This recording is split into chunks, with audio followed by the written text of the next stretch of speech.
The year was 2347, and humanity had finally received what it had been waiting for. An invitation had arrived from the Galactic Council, the ancient governing body that ruled over 400 alien species across the known galaxy. Earth was being offered a chance to join them as a member world. It was the moment that generations of humans had dreamed about since they first looked up at the stars. Ambassador Daniel Price was chosen to represent humanity at the ceremonial summit. He was 62 years old, with gray hair and calm blue eyes that had seen decades of difficult negotiations. He had served Earth in conflicts and peace talks across 3 star systems. There was no one better suited for this mission. The fate of 8 billion humans rested on his shoulders, and he carried that weight without complaint. Daniel traveled aboard diplomatic vessel Horizon's Edge, a sleek silver ship designed for long journeys through hyperspace. His delegation was small by choice. Lieutenant Emma Lawson served as his personal aide. She was young and sharp, with black hair cut short and a mind that never forgot details. Kevin Morris came along as the cultural liaison specialist. He had spent 20 years studying alien customs and languages. Together, they represented the best that Earth had to offer. The journey to Varanthos Prime took 3 weeks. They passed through 7 hyperspace corridors, each one monitored by Council enforcement vessels. At every checkpoint, the alien ships scanned the horizons, edge with sensors that felt like cold fingers probing through the hull. The Council officers who, boarded for inspections, treated the humans with barely hidden contempt. They examined cargo holds and crew quarters, as if expecting to find weapons or contraband. Daniel remained polite through every inspection. He understood that first impressions mattered even when they were unpleasant. Emma noticed the hostility and mentioned it to Daniel during the 2nd week of travel. She asked why the Council seemed so suspicious of a diplomatic mission. Daniel explained that humanity had done something that frightened the older species. Humans had developed faster-than-light travel on their own without help from anyone. In the history of the galaxy, this had happened only a handful of times. Most species received hyperspace technology as a gift from elder races who then guided their development and ensured their loyalty. Humanity had skipped that step entirely. They had clawed their way to the stars through their own brilliance and determination. This made them unpredictable and dangerous in the eyes of the Council. Kevin added that the Council had existed for 11,000 years under the leadership of the Valanthi. They were an insectoid species with 6 limbs and compound eyes that could see in spectrums humans could not imagine. The Valanthi had built the Council to maintain order and control over younger species. They did not welcome surprises, and humanity was the biggest surprise the galaxy had seen in centuries. The Horizon's Edge arrived at Varanthos Prime on a clear morning by local time. The planet was beautiful in a cold and sterile way. Its surface was covered in white crystalline structures that stretched toward purple skies. Millions of aliens from hundreds of species lived and worked in the capital city below. Flying vehicles moved through the air in perfect ordered patterns. Everything was precise and regulated. There was no chaos here and no room for it. Daniel and his delegation were escorted to their quarters in a tower, reserved for visiting dignitaries. The rooms were comfortable, but felt like a prison. Guards stood outside their door at all times. Surveillance devices hummed in the walls. Privacy was an illusion that the Council did not bother to maintain. The ceremonial summit took place the following day in the Great Chamber. It was a massive dome made entirely of living crystal that pulsed with soft light. Representatives from over 400 species filled the tiered seating that rose toward the distant ceiling. Daniel had never seen so many different forms of life gathered in one place. There were beings of flesh and metal and energy. Some floated while others crawled or slithered. The air was filled with 1,000 different scents and sounds that his human senses struggled to process. At the center of the chamber sat the High Arbiters on elevated thrones. 5 Valanthi rulers who had governed the Council for longer than human civilization had existed. Their leader was called Kathrava. His exoskeleton was deep black with golden markings that indicated his rank. His compound eyes reflected Daniel like broken mirrors as the human approached the speaking platform. Kathrava spoke in a clicking language that translation devices rendered into flat monotone English. He welcomed the human delegation with words that sounded polite but carried no warmth. The ceremony followed ancient protocols. Daniel presented gifts from Earth, including works of art and scientific data. He spoke of humanity's desire for peace and cooperation with all species. His words were measured and respectful. Then came the moment that would change everything. Daniel formally presented Earth's application for council membership. He placed the data crystal on the ceremonial pedestal and stepped back. The chamber fell completely silent. 400 species held their breath as the High Arbiters examined them. Application. The silence stretched for nearly a minute before it was broken. Soreth, the representative of the Dravani Imperium, rose from his seat. He was a towering reptilian creature with scaled green skin and yellow eyes that burned with suspicion. His voice was deep and carried easily through the chamber, so Roth demanded to know how humans had developed hyperspace technology without council assistance. He accused humanity of stealing secrets from member worlds. He called them thieves and liars who could not be trusted. Daniel remained calm, despite the accusation. He explained that human scientists had discovered the principles of hyperspace travel. Through decades of research and experimentation, there had been no theft. Humanity had simply done what it had always done throughout its history. It had faced an impossible challenge and refused to accept that it could not be overcome. This answer only made things worse. Murmurs spread through the chamber like ripples in dark water. Independent technological advancement was not celebrated here. It was feared. Species were meant to receive gifts from their betters and remain grateful. A species that could advance on its own could not be controlled. It could not be predicted. It was dangerous. High Arbiter, Kathrava raised one limb, and the chamber fell silent again. He announced that the application would be reviewed and that the human delegation would be informed of the decision in due time. The ceremony was over. Daniel was escorted back to his quarters without another word from any council member that night. Daniel sat alone in his room and composed a message to Earth. He described the tension in the chamber and the accusations that had been made. He wrote that he still believed diplomacy could succeed, but admitted that something felt deeply wrong about the entire situation. The message was transmitted at 2,300 hours local time. Emma found him still awake an hour later. She asked if he was worried. Daniel looked out the window at the alien city below and said that worry was a luxury he could not afford. Humanity needed him to succeed. He would do everything in his power to make that happen. He did not know that he would never see Earth again. He did not know that his words that night would be the last message his family would ever receive from him. He only knew that tomorrow would bring another chance to prove that humanity deserved its place among the stars. Tomorrow came, but the chance he hoped for did not. The knock on Daniel's door came at dawn. It was not a polite knock. It was the sound of armored fists striking metal with the kind of force that demanded immediate attention. Daniel was already awake. He had barely slept during the night. Something in the air of this alien world had kept him restless and alert as if his body knew what his mind refused to accept. He opened the door and found 12 council security officers standing in the corridor. They were Vethrani soldiers, a species bred specifically for enforcement duties. Their bodies were thick with muscle and covered in gray armored skin. Their eyes were small and black and showed no emotion at all. The leader of the squad stepped forward and spoke in harsh translated tones. Ambassador Daniel Price was under arrest by order of the High Arbiters. He would come with them immediately. Resistance would be met with lethal force.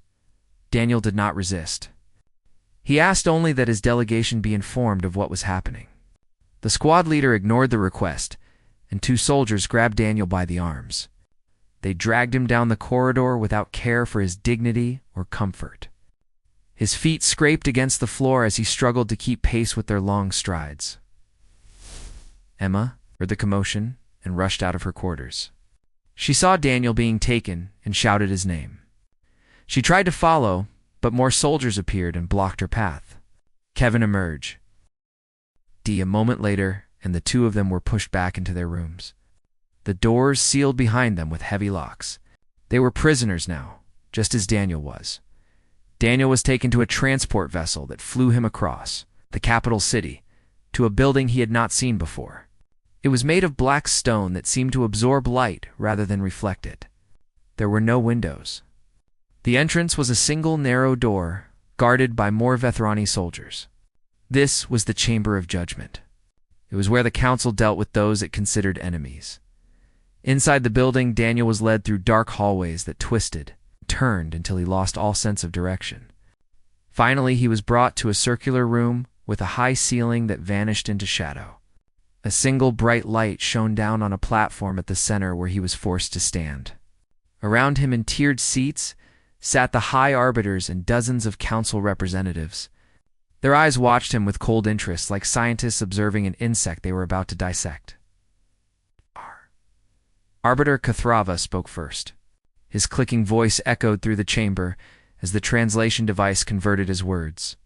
The human known as Daniel Price stood accused of espionage against the Galactic Council. He stood accused of technological theft from member worlds. He stood accused of conspiracy to undermine the peace and stability of the galaxy. These were crimes of the highest order. The penalty for such crimes was death. Daniel listened to the charges with a calm expression that hid the storm inside him. He knew these accusations were lies. He knew that no evidence existed because no crimes had been committed. But he also knew that truth did not matter in this place. The council had already decided his fate. This trial was merely theater designed to justify what they intended to do.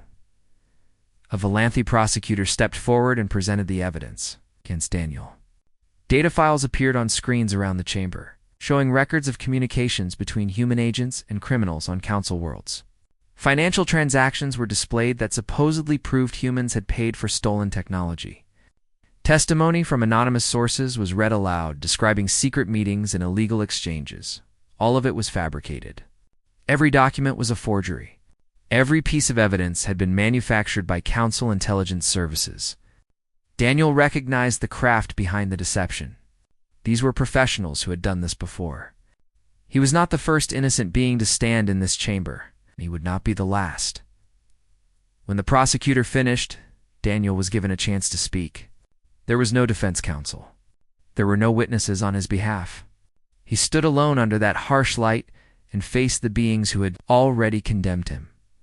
Daniel spoke clearly and without fear. He denied every charge. He stated that humanity had developed its technology through honest research and hard work. He explained that Earth sought only friendship with the Council and had no interest in espionage or theft. He spoke of human history and the long journey that had brought his species to the stars. He talked about the wars and plagues and disasters that humanity had survived. He described the spirit that had driven humans to keep reaching forward even when everything seemed hopeless. He asked only for fairness. He asked the Council to examine the evidence honestly and recognize the truth. He asked them to see humanity not as a threat, but as a potential partner in building a better galaxy. The chamber remained silent as he spoke. Not a single representative moved or reacted. When Daniel finished, the silence continued for several long seconds. Then High Arbiter Kathrava rose from his throne and delivered the verdict. Guilty on all counts. The sentence was death by molecular dissolution. The execution would be carried out immediately. Daniel felt the words hit him like physical blows, but he did not fall. He stood straight and kept his eyes fixed on Kathrava. There was no surprise in his expression. He had known this was coming from the moment the soldiers knocked on his door. Perhaps he had known even earlier. Perhaps he had sensed it from the first moment he set foot on this world. Guards moved forward and secured his arms. They turned him to face a wall where a large device had been revealed. It looked almost simple. A metal frame surrounding an empty space where Daniel would stand. Emitters lined the interior of the frame. They would release energy that would break apart every molecule in his body in a matter of seconds. It was considered a humane execution method by council standards. There would be little pain, just a flash of light and then nothing. Daniel was placed inside the frame. The guards stepped back. High Arbiter Kathrava announced that this execution would be broadcast across all council space as a warning to other species who might consider defying the established order. Every world in the galaxy would witness what happened to those who challenged the council. Daniel looked directly into the recording devices that floated around him. He knew that his words would reach Earth. He knew that his family would see this. He knew that 8 billion humans would watch him die. And so he chose his final words carefully.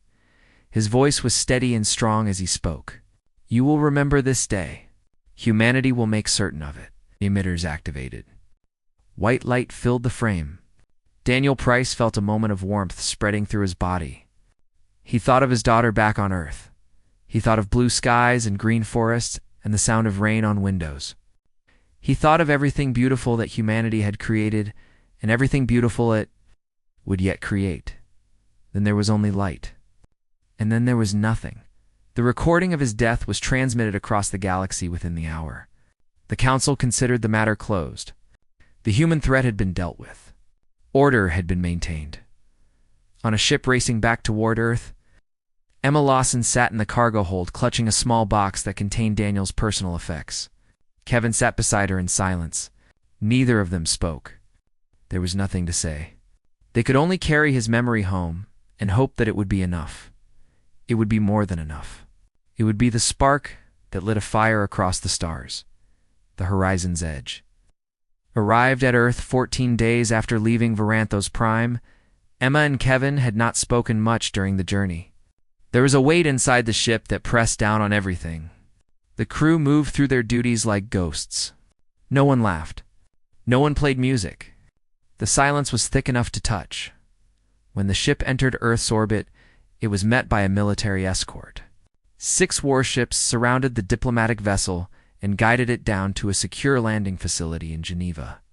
The entire area had been cleared of civilians. Armed soldiers stood in rows along the landing pad.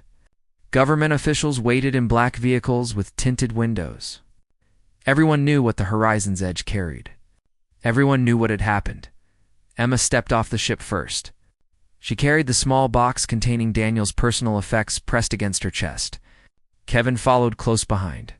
They were met by Director Samuel Hayes of the Terran Intelligence Service. He was a tall man with silver hair and eyes that had seen too many dark things. He did not offer words of comfort. He simply nodded and led them to the waiting vehicles. The drive to the United Terran Assembly Building took 20 minutes. Emma stared out the window at the city passing by. People walked on sidewalks and sat in cafes. Children played in parks. Life continued as normal for them. They did not yet know that everything had changed. They would learn soon enough. The assembly chamber was already full when Emma and Kevin arrived. Representatives from every nation on Earth sat in their designated seats. The room was designed to hold 2,000 people, and every seat was occupied. Giant screens covered the walls, showing news feeds from around the world. All of them displayed the same image. Daniel's face frozen in the moment before his execution. President Catherine Webb stood at the central podium. She was 58 years old, with short brown hair and a face that rarely showed emotion. She had led Earth through 2 economic crises and a border conflict with a hostile alien species. Nothing had prepared her for this moment. Nothing could have. Catherine raised her hand, and the chamber fell silent. She did not need to call for order. Every person in that room understood the gravity of what they were about to witness. The recording played on every screen. Daniel's trial was shown in full. The false accusations, the fabricated evidence, his calm denial, and his request for fairness. Then came the execution, the bright light that consumed him. His final words echoing through the chamber. "You will remember this day. Humanity will make certain of it." When the recording ended, no one moved. No one spoke. The silence stretched on for what felt like hours. Then somewhere in the back of the chamber, a woman began to cry. The sound broke something loose. More people wept. Others sat with clenched fists and burning eyes. Anger and grief filled the room like a rising tide. Catherine let them feel it. She understood that this moment needed to happen. Humanity needed to experience this pain together before it could decide what came next. She waited until the weeping faded and the anger settled into something cold and hard. Then she spoke. Her voice was steady and clear. She did not shout. She did not weep. She simply stated the facts. Ambassador Daniel Price had been murdered on fabricated charges. The Galactic Council had demonstrated that it viewed humanity as a threat to be eliminated. Earth had extended its hand in friendship, and that hand had been cut off. Catherine paused and looked around the chamber. She met the eyes of representatives from nations that had been rivals for centuries, old enemies who had learned to work together for the sake of human survival. She saw the same thing in every face: resolution, unity, purpose. She announced that Earth would not declare war. There would be no angry transmissions demanding justice. There would be no ultimatums or threats. Humanity would simply go silent. The representatives murmured in confusion. Some called out asking what she meant. Catherine raised her hand again, and silence returned. She explained, every communication with Council space would cease immediately. Human vessels would withdraw from shared hyperspace corridors. Trade agreements would be abandoned. The colony worlds of the Terran expansion zone would seal their borders. Monitoring stations would go dark. Earth would become invisible to the galaxy. This was the Quiet Protocol. It had been developed decades ago as a contingency plan for exactly this situation. The Council believed that humanity was primitive and weak. They believed that executing Daniel would frighten humans into submission. They were wrong. Humanity would not cower. Humanity would prepare. Admiral Nathan Cole was called to the podium. He was 64 years old, with a scarred face and hands that had built warships with their own fingers. He had spent 40 years preparing for a conflict that most believed would never come. Now his time had arrived. Nathan explained what would happen next. Deep beneath the surface of Mars and Luna and a dozen asteroid facilities, there were construction yards that had lain dormant for decades. These yards would now activate. Ships of war would be built in secret. Not the elegant vessels that Council species preferred. These would be brutal, efficient machines designed for one purpose only: destruction, the Forge. Initiative would produce a fleet unlike anything the galaxy had ever seen. It would take years, perhaps decades. But when humanity emerged from its silence, it would not come begging for mercy. It would come with fire and steel, and the memory of Daniel Price burning in its heart. The Assembly voted. The decision was unanimous. Every nation on Earth agreed. The Quiet Protocol was authorized. The Forge Initiative was approved.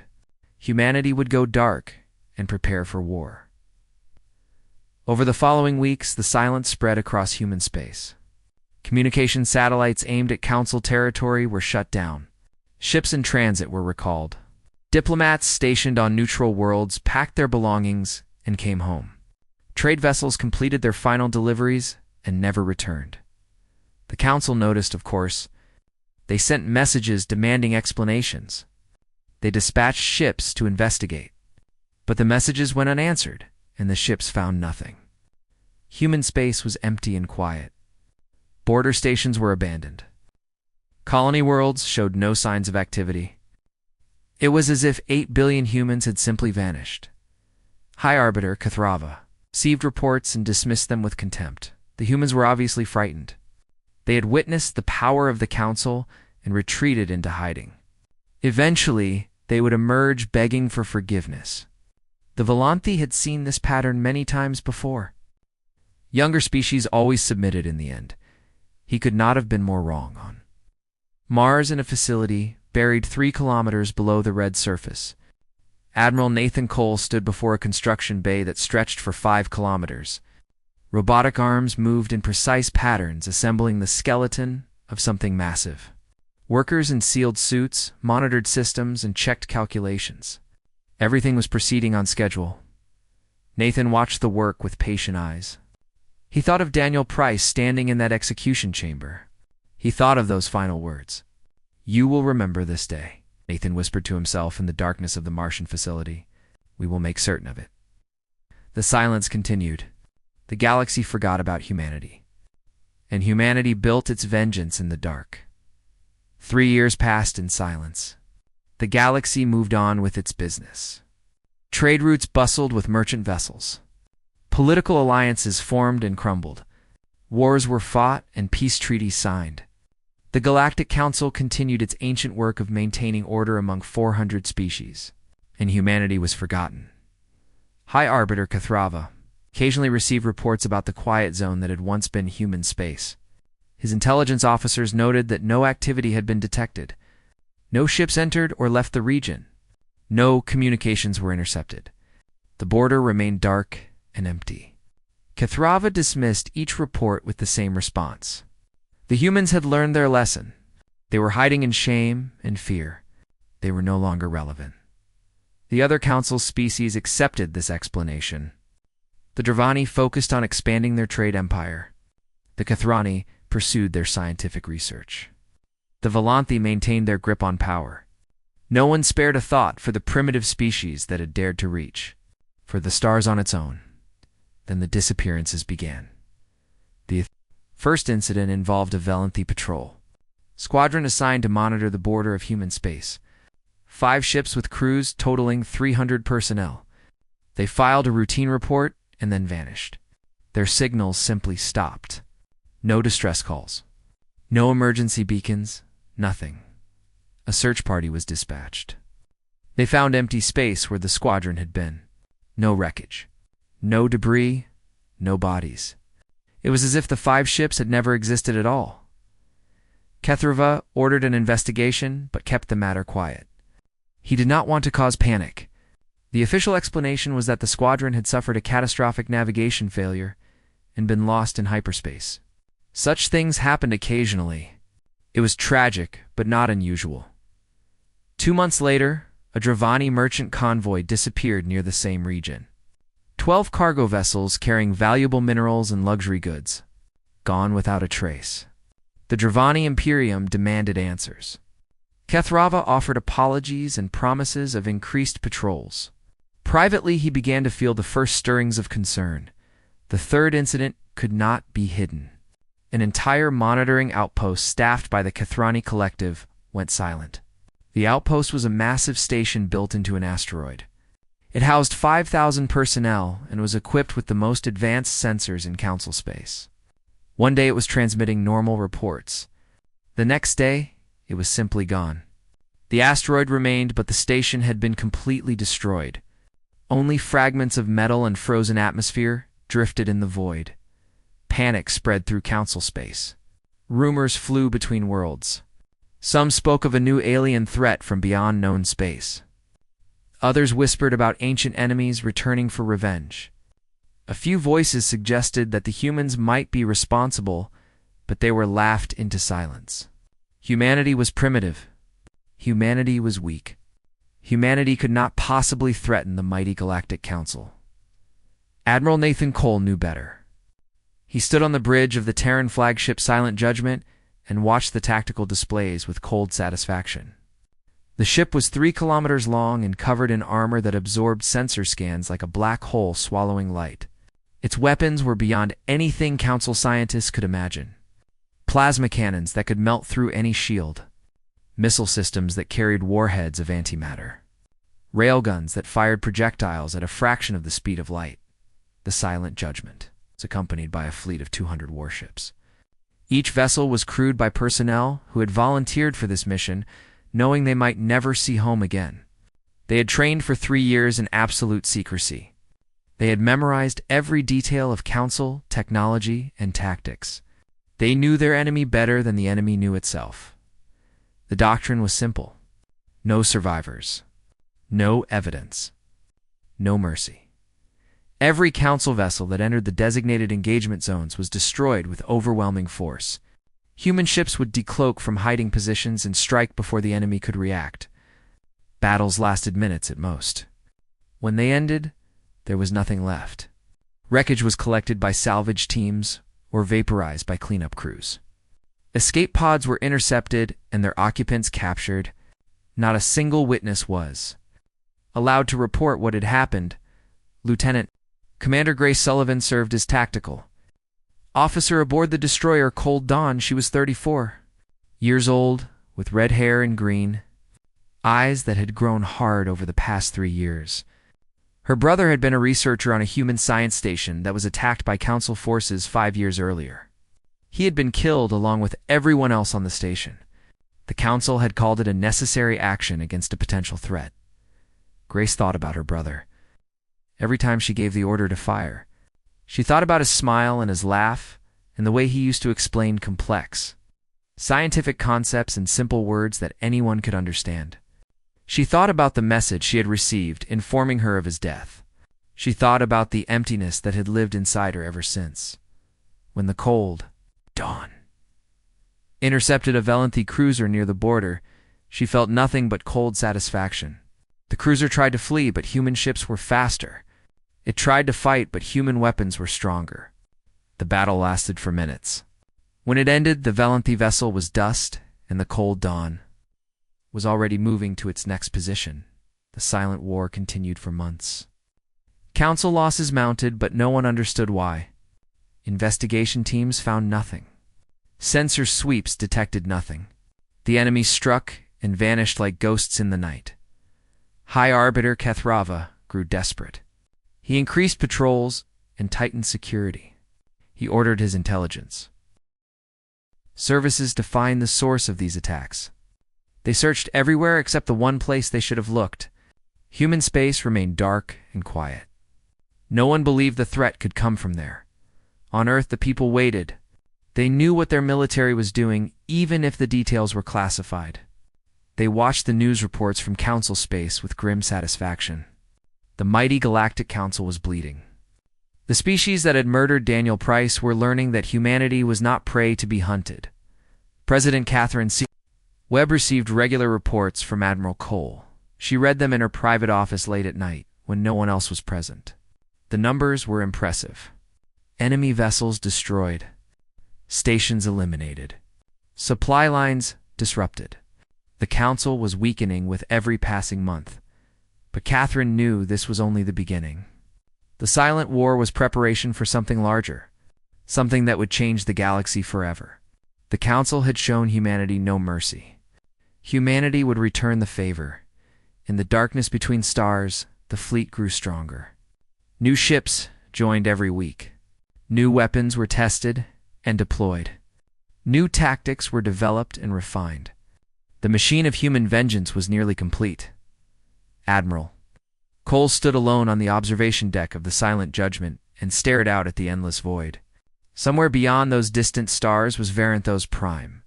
Somewhere in that crystalline city sat High Arbiter Kethrava on his throne of power. Somewhere in the Council archives was the recording of Daniel Price's execution. Nathan had watched that recording 1,000 times. He had memorized every word Daniel spoke. He had studied every expression on the faces of the beings who condemned an innocent man to death. Soon they would face judgment of their own. Soon the silence would end. And when it did, the galaxy would learn what happened when humanity stopped talking and started fighting. The awakening was almost complete. The day of reckoning came without warning. One moment the skies above Varanthos Prime were calm and ordered. Ships moved through designated lanes. Satellites orbited in perfect patterns. The crystalline towers of the capital city gleamed under purple light. Everything was as it had always been for 11,000 years. The next moment, everything changed. 200 Terran warships, decloaked in orbit around the Council homeworld. They appeared from nothing like predators emerging from shadow. The Silent Judgment took position directly above the capital city. Its massive hull blocked out the light of the local star. For the first time in millennia, the streets of Varanthos Prime fell into darkness. Alarms screamed across the planet. Defense platforms activated and turned their weapons toward the intruders. The Council fleet scrambled to respond. Hundreds of ships rose from bases and stations to meet the threat. Communications channels exploded with panicked voices demanding to know what was happening. Admiral Nathan Cole stood on the bridge of the Silent Judgment and watched the chaos unfold. His face showed no emotion. His voice was calm when he gave the order. Begin. The battle lasted 90 seconds. Terran weapons tore through orbital defense platforms like fire through paper. Council warships that had seemed mighty and invincible crumbled under the assault. Plasma beams cut through shields and armor. Missiles found their targets with perfect accuracy. Railgun rounds punched holes through engine cores and weapons arrays. The Council fleet fought back with everything it had. Energy beams lashed out at the human ships. Torpedoes streaked across the void. But nothing worked. Terran armor absorbed the attacks. Terran point defense systems shot down incoming projectiles. Terran electronic warfare blinded. Enemy sensors and scrambled communications. When the 90 seconds ended, not a single Council warship remained operational. Debris fields spread across orbit like rings around a dying world. Escape pods drifted among the wreckage. The humans did not destroy them. There was no need. The message had been delivered. Nathan opened a communication channel to the Council chamber below. His voice echoed through the crystalline halls, where High Arbiter Kathrava sat frozen on his throne. You executed our ambassador? You called us primitive. You believed we would submit. You were wrong. The screens in the chamber flickered, and President Catherine Webb appeared. She stood before the flag of the United Terran Assembly, with her hands clasped in front of her. Her expression was calm and resolute. Behind her, the recording of Daniel Price's execution played on silent repeat. Catherine spoke, and her words were broadcast across every world in Council space. Billions of beings stopped what they were doing to listen. History was being made, and everyone knew it. 3 years ago, you murdered Ambassador Daniel Price. You broadcast his death as entertainment. You believed that humanity would accept this humiliation and fade into obscurity. Instead, we have spent these years preparing. Your fleets are gone. Your defenses are broken. Your empire stands at our mercy. She paused and let the weight of her words settle over the galaxy. We do not seek conquest. We do not desire your worlds or your resources. We seek only justice. The individuals responsible for Daniel's execution will surrender themselves to Terran custody within 24 hours. The Volanthi High Arbiters will face trial for their crimes. Any species that interferes will share their fate. No. The transmission ended. Silence filled the Council chamber. High Arbiter Kathrava sat motionless on his throne. His compound eyes reflected the human ships that hung in the sky above his world. For the first time in his long life, he understood what it felt like to be powerless. He tried to rally support. He sent messages to allied species demanding they send reinforcements.